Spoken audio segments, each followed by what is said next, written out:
Voltamos com o Jogo do Poder, hoje recebendo o líder do PMDB na Câmara dos Deputados, deputado Leonardo Pisciani, contando com a presença do jornalista Nonato Viegas, do jornal O Dia. Deputado, o PT, particularmente a presidente Dilma, logo após a eleição, diante da crise política, tem bradado, tem solicitado, digamos, ao país uma reflexão sobre a importância da reforma política. Como é que o senhor viu a participação do PT nessa votação? Olha, Ricardo, basta ver o que ocorreu, né? Aqueles que, como você disse, bradavam pela reforma política, votaram contra todas as propostas de mudança. Por que será? No sistema e no financiamento. Porque queriam deixar como estava. A reforma, para esses, a reforma política era apenas um proselitismo, era apenas discurso. A prática demonstrou isso. Hoje nós temos uma situação seguinte, foi muito bom, há muito tempo se fala em votar reforma política, só agora se levou a pauta. Foi muito bom porque se desnudou a realidade, se desnudou aquilo que era apenas foi discurso. Alterado, e me parece que o Congresso não quer mudar mesmo, na verdade. Há pouca disposição, e aí não é uma crítica à liderança do Congresso, quer dizer, os parlamentares não querem mudar. Essa foi a decisão tomada, a decisão foi manter o sistema atual.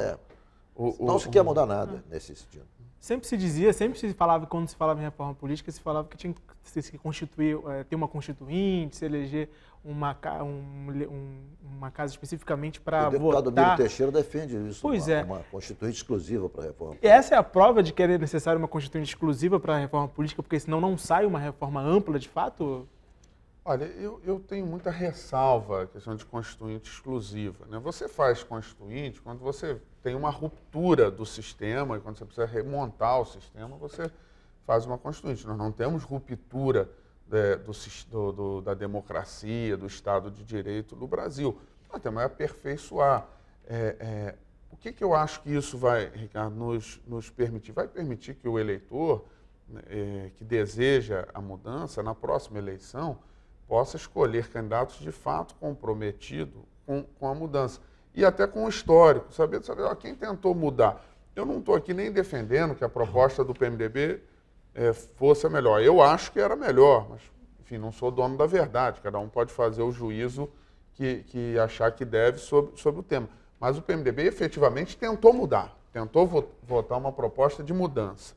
Outros partidos faziam o discurso da reforma política e, na hora de votar, votaram para manter como está. Esse é um fato, é uma realidade, não é uma suposição. Outro tema, coincidência de mandatos, é outro tema que deve ser votado ainda pela Câmara. O senhor não acha complicado fazer coincidência de mandatos? Por exemplo, tempo de televisão. Como é que você pode ter tempo de televisão para vereador, para deputado estadual, deputado federal, senador, prefeito, governador? Vamos ter, 4 horas de horário exclusivo da televisão para campanha política, o que é inviável, quer dizer, alguém vai ser sacrificado. E esse fato inviabiliza, me parece, essa coincidência, eu acho que a forma, por exemplo, eu pessoalmente, a minha opinião é que deve se acabar com o programa eleitoral, de 1 hora, e se transformar isso em inserções, em comerciais de 30 segundos, distribuídos ao longo da programação das emissoras, o que viabilizaria fazer essa propaganda no rádio e na televisão. Eu defendo a coincidência das eleições, Ricardo. Lógico que há argumentos contra e a favor, mas eu acho que nós estamos num estágio, primeiro, necessidade de financiamento. Se você tem uma eleição a cada 2 anos, você tem necessidade de financiar esta eleição a cada 2 anos. Então, você fazer uma única eleição a cada 4, você otimiza a necessidade de financiar a eleição, portanto, diminui a necessidade das empresas participarem, do cidadão participar e mesmo dos recursos públicos. O segundo ponto, a gente vive uma situação no Brasil que termina uma eleição, começa outra. E aí você chega, o governante faz o primeiro ano ali para ajeitar a casa, no segundo já tem eleição, já tem que parar tudo de novo e a agenda política, ela paralisa a agenda administrativa. Eu acho que isso traz um grande prejuízo ao país. Ainda mais agora que acabou-se a reeleição, né? Tem que ser confirmada pelo Senado. Pelo Senado. Me parece que o Senado confirmará. A tendência é essa também. Mas então, um mandato de 4 anos é muito melhor para o gestor que ele não tenha uma outra eleição no meio, que ele possa fazer ali, dedicar pelo menos 3 anos e meio do seu governo, exclusivamente a gestão e não a questão eleitoral. Aí o senhor está falando do ponto de vista do eleito, né? Mas do ponto de vista do eleitor, não é bom que ele se mobilize, acabe uma eleição nacional, ele se mobilize para uma eleição municipal e depois volte, 2 anos depois a uma eleição nacional, ele está sempre politicamente ativo? Como eu disse, Donato, há prós e contras, né? Não há sistema perfeito. O que eu defendo a coincidência é que eu acho que neste momento é mais produtivo para o país ter uma eleição unificada do que ter 2 eleições a cada 2 anos. Agora, prós e contras existem, bons argumentos dos 2 lados, existem o que você coloca, não mobiliza mais.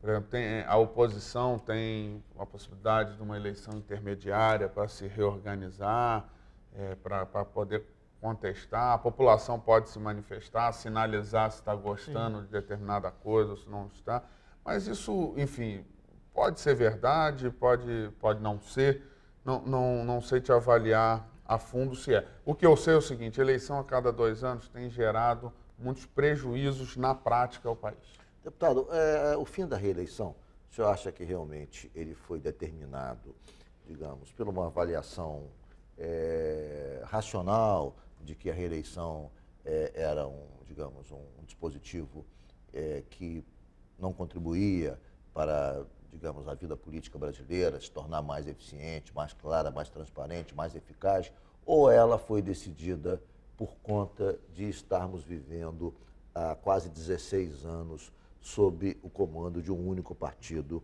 que é o PT, à frente da presidência da República. Tivemos 2 mandatos do presidente Lula, mais 2 mandatos da presidente Dilma.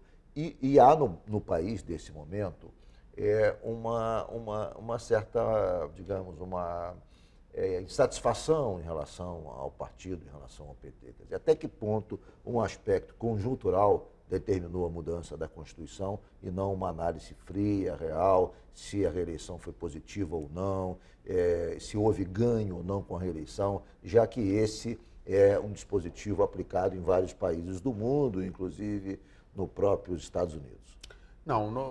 Nós temos 18 anos que foi aprovada a reeleição, aprovada em 1997, e eu creio que ao longo desses 18 anos o que se verificou é que não deu certo na nossa realidade.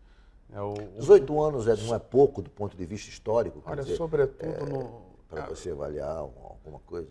Não, eu acho que foi um tempo bastante, deu para fazer aí alguns ciclos e se demonstrou, Ricardo, que, por exemplo, sobretudo nos municípios, né? Porque a gente fala muito, e eu não acho que a questão do presidente da República tenha influenciado, não.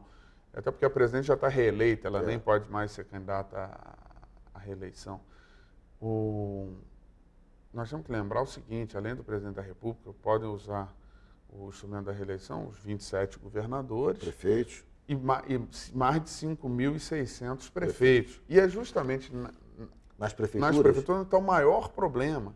Porque o prefeito, ele basicamente passa o governo inteiro cuidando só da reeleição e não cuidando de governar, né?